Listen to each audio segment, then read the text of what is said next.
Hey Fernandez, how are you? Today we're just going to discuss some news, so a little bit of farming issues, costs of farming, etc, etc. So if it's something that you're interested in, keep watching and don't forget to let us know your opinions on everything we talk about today. So this is Daniel. Hi. Farmer. AKA farmer. Farmer. Fourth generation farmer. You fourth generation farmer? Yeah. Granddad, dad, granddad, and then great granddad. Is that? Yeah, fourth generation. Fourth generation farmer. And how many years experience have you got under your belt? since I was born. So 100 years of farming experience. Yeah, no, I learned to drive a tractor probably when I was about 5-6 years old, I suppose, and ever since then I was hooked. So you're now 37. Yeah. Try and do the right thing. I've tried to break the mold from doing the conventional farming thing, and tried to move the farm forward, and that's all I can do. I'm like a custodian of the land. You are.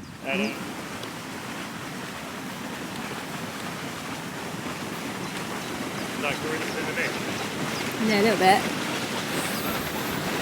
Let me zoom in. That lets all that water in out of the river. Nice. Yeah. What's this? That's just a meter to see how much is coming out of the river. Right. They got a meter in there to know how much they're letting out. Yeah. And then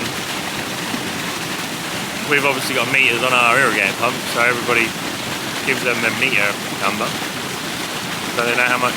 If it adds up to that, which it won't do because it seeps into the land. But I suppose they're only allowed to release so much water out of the river. You know, they've got to keep the river flowing. It'll take about a day to get from here, this river here, all the way 2 miles round the dike to us. Right. Take about a day. Maybe like 18 hours or something like that. Should we go check out the river? Yeah. You been doing squats? Oh, it's so peaceful here. Lovely, isn't it? So they did have to come over and dredge this bit out. I mean, this bit never gets dredged out, and it wants doing properly. But you can see all the trees have all fell in. The river used to, you see where that tree is over there? The river's as wide as that. Oh, okay. That bit there is all full up with reeds and silt and stuff, so I mean, you can nearly walk in them reeds. Go on then. Yeah, no. That's another day. Yeah. But the trees keep falling over and stuff, and they all want knocking back, and this is the main waterway that lets all the water into the other half of the fen. So last year they had the big dredging 360 here, because that was fully open and there was nothing coming out. Right. It's all blocked up. So needs doing every now and again. Can you go over that bridge? Yeah. We can have a little walk.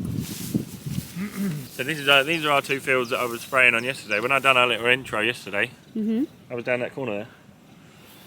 You can see my patches of black grass in the field maybe.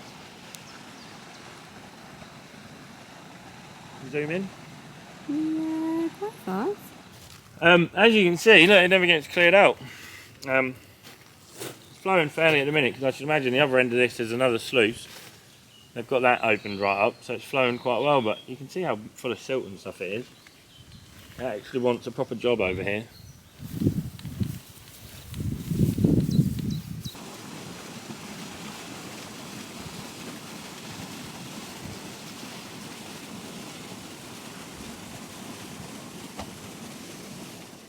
Hello Fenlanders, hope you're all good.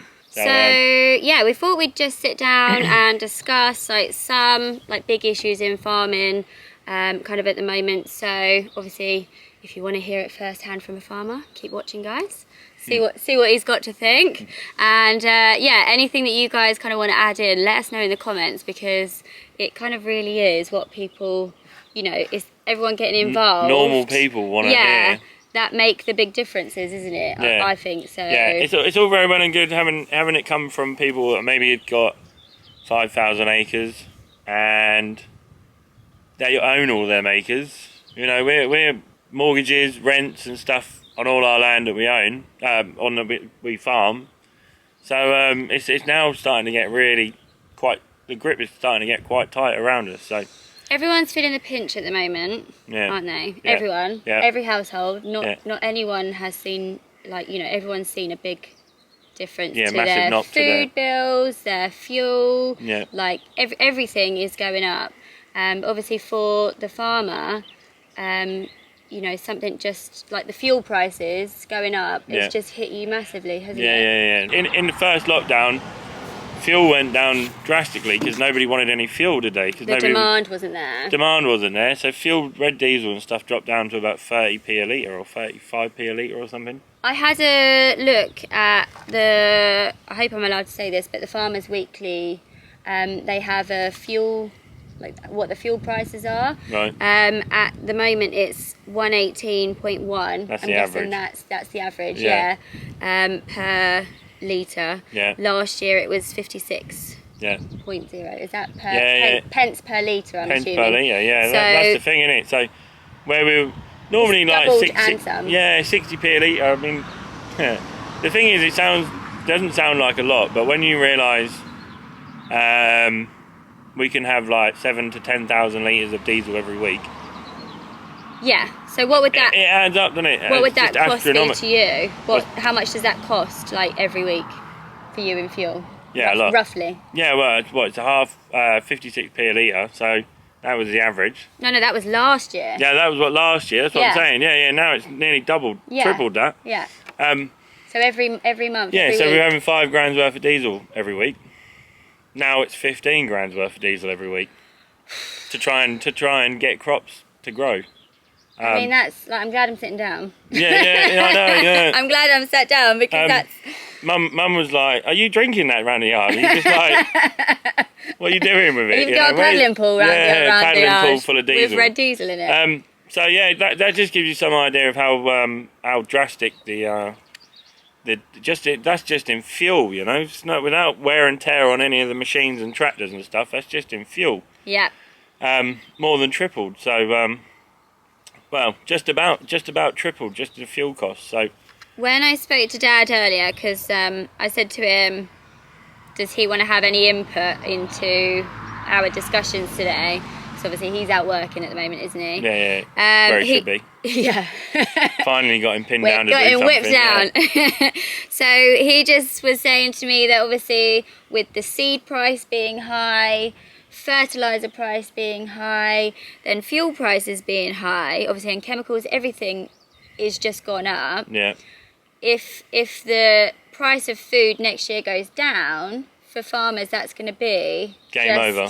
It's going to be so hard for farmers to make any money. I know everyone's had a tough time of it through COVID and stuff, but we're probably one of the, other than nurses, you know, and doctors and stuff, we're the only people that have really been carrying on. It's been business as usual for us, and I think the government could have stepped in. The government could have stepped in and said, right, we are not importing any more like sugar or potatoes until all of our farmers are sorted out. Yeah. As bad as it sounds, and it kind of sounds really like not depressing, but like you just don't want anybody else's produce to come from abroad. But I mean, we import 60% of our food, I think it is, in this country. 60%? Something like that, yeah. And a lot of our food kind of goes out as well. Yeah, a lot of our food goes out, which doesn't make any sense. But when you have a pandemic like that, you need to step in straight away and go, right, no more, because we were sitting on like 1,500 tonnes of potatoes.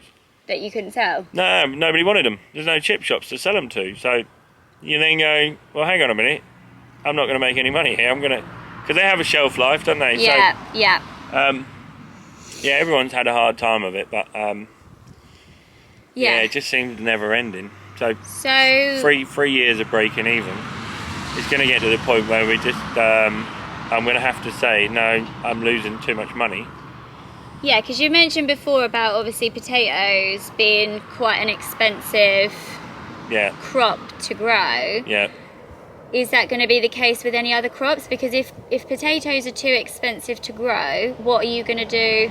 Are you going to continue to grow potatoes? Because obviously potatoes, when we saw the video when you did planting, and you explained the costs of like the fertiliser, and was it the Vellum Prime, or is that something to do with fertiliser? No, that's just how expensive everything was.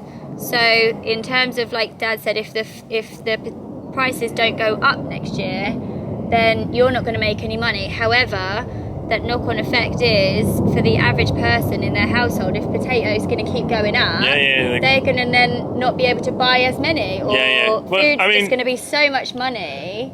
The only saving grace we may have is that everyone else around the world is struggling with producing crops. So people then go, a bag of potatoes is £15 a bag for 25 kilos. They maybe go, whoa, that's expensive. But then when they go to get the pasta, which is all grown in Italy and stuff like that, and places like that, and they realise a bag of pasta is going to be £15, and you get far more nutrition. Well, not far more nutrition. It's better value for money to have 25 kilos of potatoes. I mean, potatoes are so good for you. They're amazing. Planes going over. Planes, cars, we can't win. Got it all today. We'll just have to talk a bit louder. I can do that. More than one? Yes, 2 planes. Cool. Yeah, sorry, we had the price of freedom flying over. We got F-35s, F-15s. We did have F-16s here as well. And they're so noisy. I mean, it's fine. I quite like living near the base, but when they come over, it just you have to sometimes stop your TV because it's so noisy, and we're not even that close to it. You have to stop recording YouTube videos. Yeah, it's really. How inconsiderate. I'm in karma. So we were talking about what is there in place to help farmers for the price of everything, because everything's going up. Is there anything in place? Yeah, there's lots of schemes out there, but yet again, badly thought up, badly executed schemes by the government. They've been given subsidy money for looking after, we are custodians of the land. Right. We technically own it, but I feel like a custodian of it. What does that mean? I'm going to pass it on to the next generation. Okay. In a better condition than why I got it. Yeah. And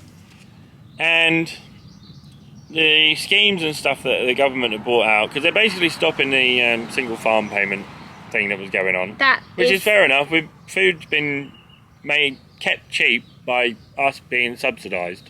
Okay. So you've had cheap food because we've been subsidised to grow cheap food.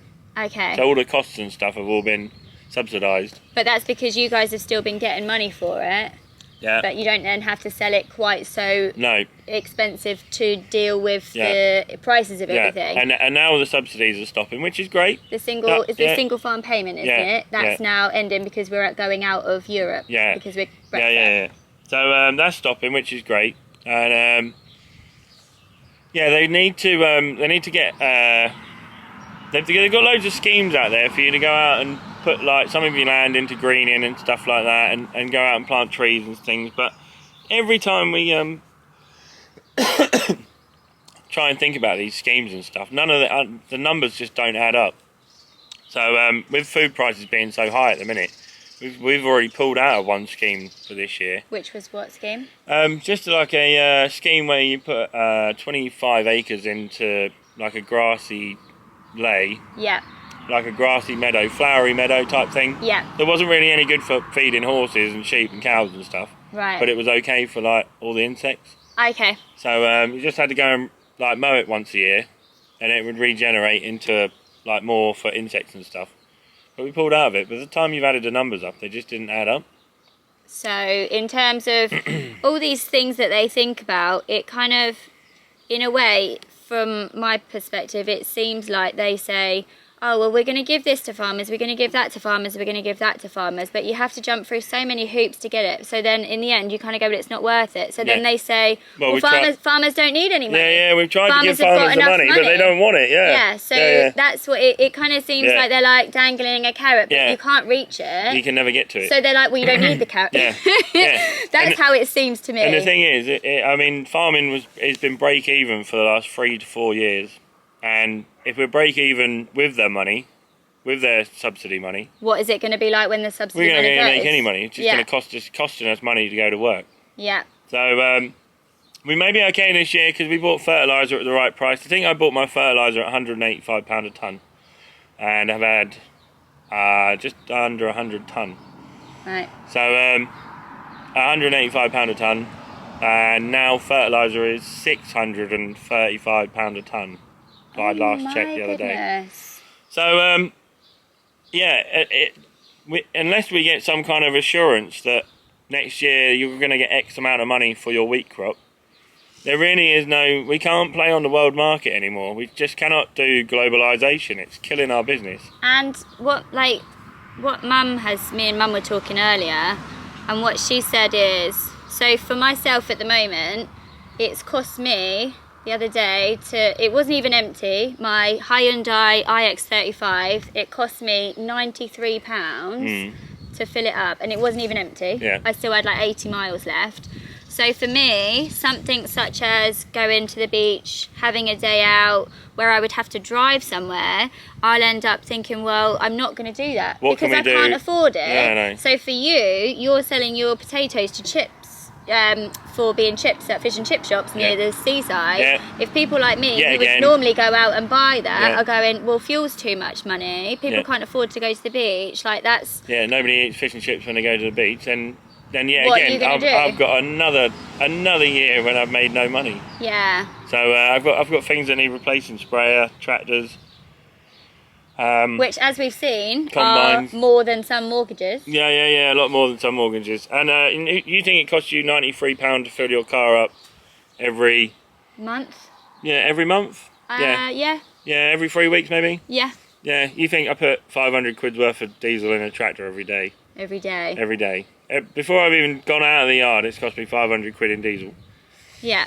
So that's just a good point. But yeah, no, what we're trying to get at is what is the solution? Yeah. Like, where do we go from here? Like, we want to know what you guys think.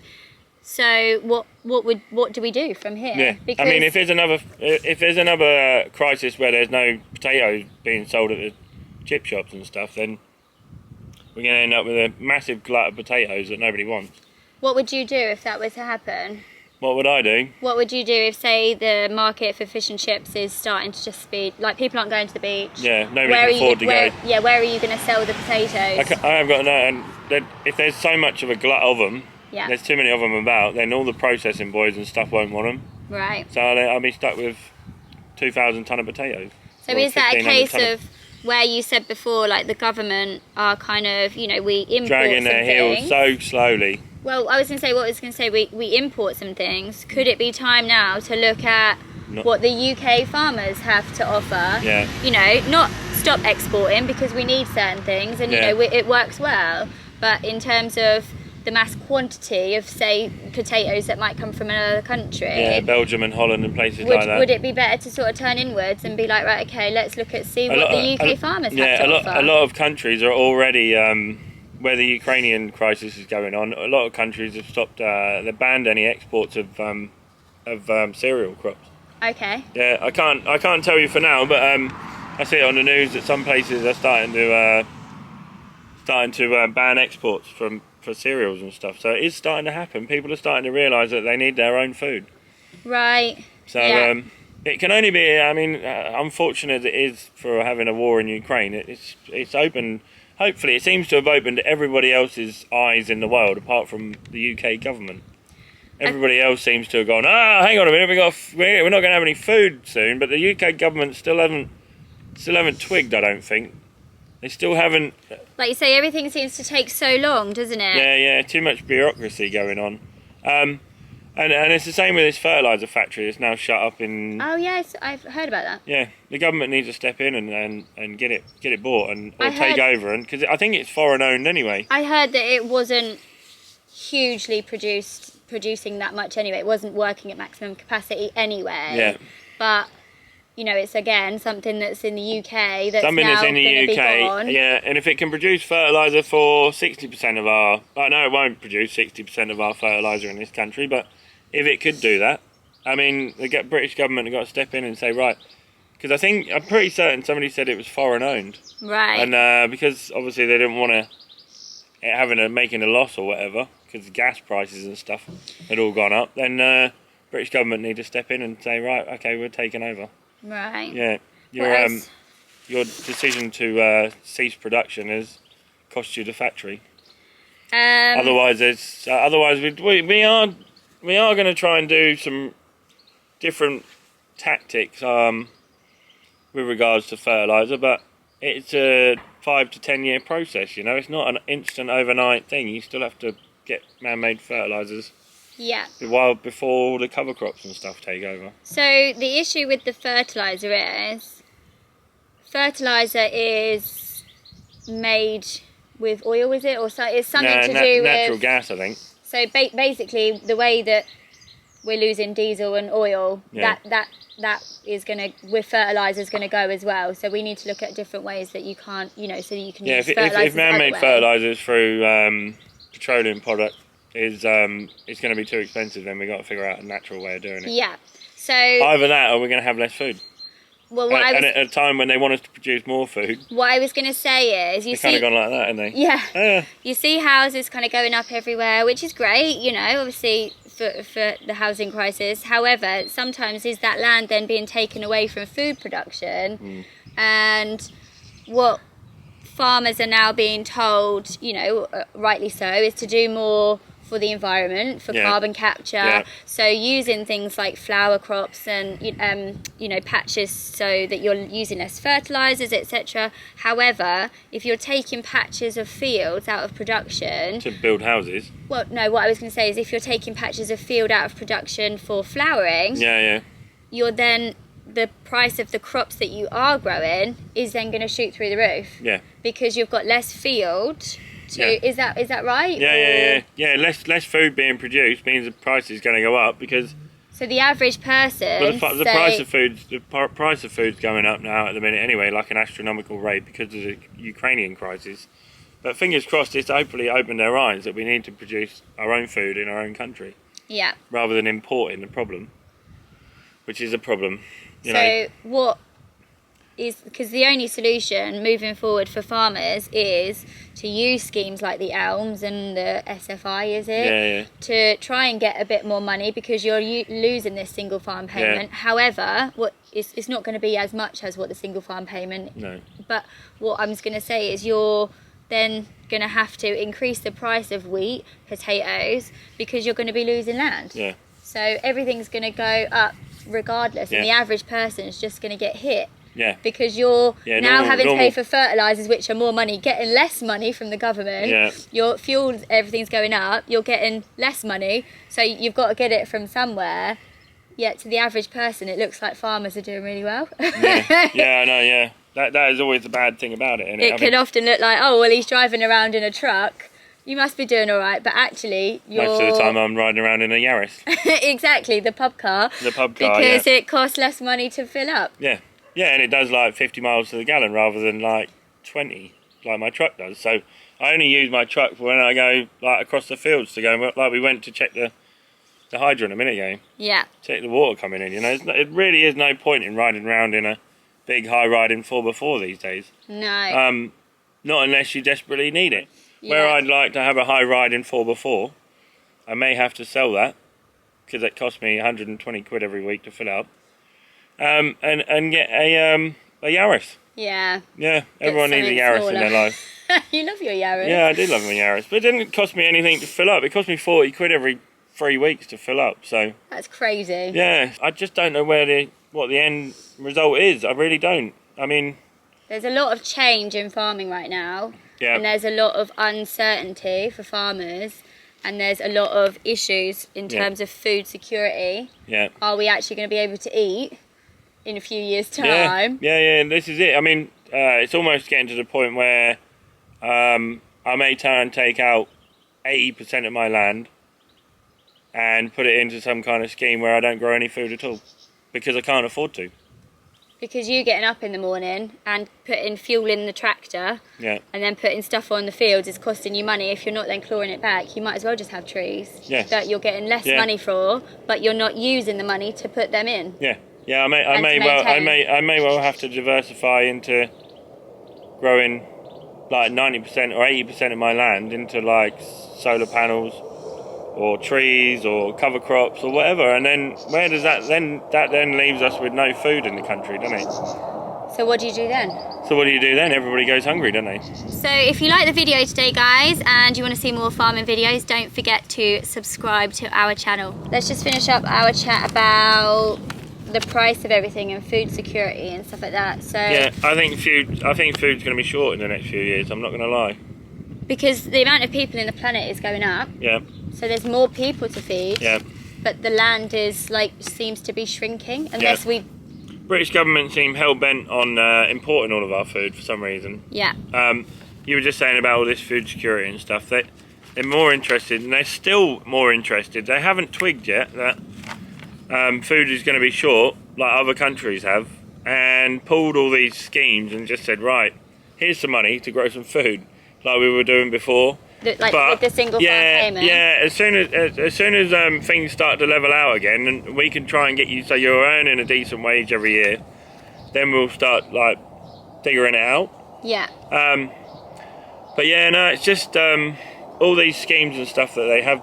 There's another, like you were saying about the new innovation technology grant and stuff. Yeah, so there is it's called the Agri Innovation Funding. So basically you could bid on a certain amount of money. I know what it is. Before you finish, I'm just going to explain to you that we tried to do that. Right. All that is doing is pushing the price of machinery up. Right. They're going, we can get more money now because they're going to get a grant for it. Right. So the price of that goes up. So is it not designed to make you go, oh, well, maybe I could design something that's better for the fields and the fuel and stuff? Yeah, no, we were thinking about upgrading our bagging line. Right. And when we rang up about the price of bagging line equipment and stuff, it's all gone up. As soon as that came out, all the price of all that lot went up. So that would be interesting if there's anyone watching that is in machinery, what they think about the Agri Innovation Funding. Yeah. And how that's affected them. Let's put it like this, right? I wanted to do the rainwater harvesting grant. Right. And I was going to have to spend something like £7,000. Right. To have a new tank installed, a filter, somebody to install it. Right. I've got the tank already. Right. All I wanted was a filter. Yeah. And I can install it myself. Yeah. So why couldn't they just... they wouldn't let you, I bet. Tailor the grants. You had to go and then spend and buy another tank. I had to spend seven or something £1,000, which I didn't need to spend.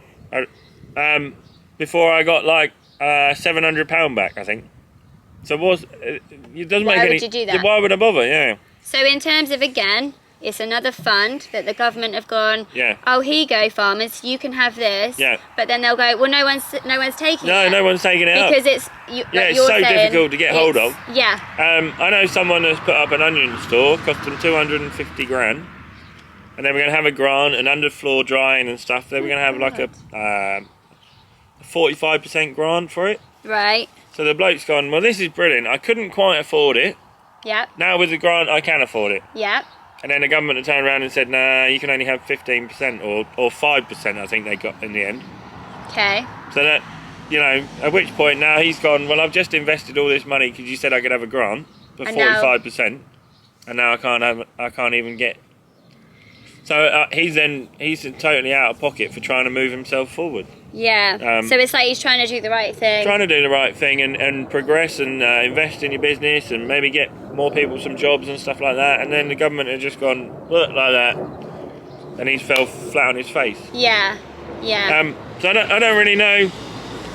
So what do you guys think? What's the solution to all this? Because it just does seem like farmers are like the last on the list. Yeah. Yeah. Because you're but you're the most needed person. Yeah. Nurses, doctors, everyone has their respective trade and they're all needed. But farmers are every single meal. 3 times a day you need a farmer. Yeah. So. And we just wanted to sit down with you lot and just explain that. I mean, you all already know most of this is going on, but we just don't know what the answer is. So we want to hear everybody's opinion on it, really. And we thought, hopefully, Boris Johnson will watch the video. And he watched Jeremy Clarkson's video exactly. on Instagram. And Jeremy Clarkson said that the single biggest, he said it yesterday, I think it was only yesterday that Jeremy Clarkson said that the thing that the British government need to concentrate on is British farmers. Yeah. Right now, and they're not, But they do the politicians' answer and they say, oh, but we're doing this, and this. And it's like, well, yeah, like we've said about all these schemes, it's not really doing what you need it to do. No. All these schemes and stuff all seem like they're for big farmers that can take 500 acres or a couple of hundred acres out of production and get paid for it. And all the schemes and stuff that, like I say, this is a big onion farmer who tried to put the shed up. So it was a good job he was a big farmer. Otherwise, he'd probably... Well, he might go under. Yeah, he'd probably go under. Like, and we've got rents and mortgages and stuff, and Mum Mum does all the finances for the farm, and she said yesterday morning that if potatoes don't make any money this year, then we stop growing them.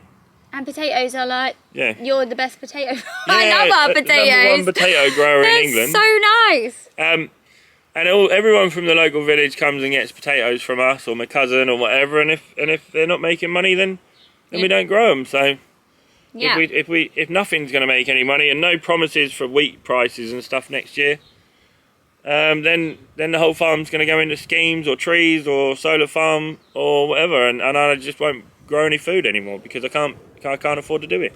So guys, let us know in the comments what you think about what we spoke about today.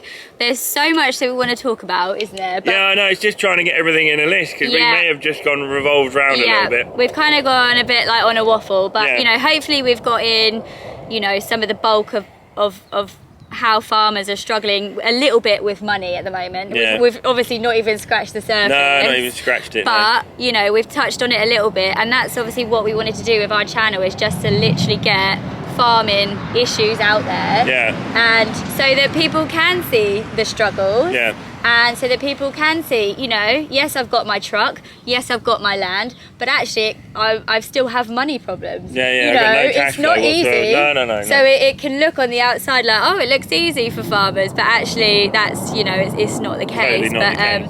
Yeah, get checking out our little product list. We've got quite a little product list going on now on our in the links of all the stuff we use on the programme. Drinks, bottles, me lollygags. If you enjoyed today's video, guys, don't forget to check out these ones here. Where are they, Daniel? Here. Yeah, there and there.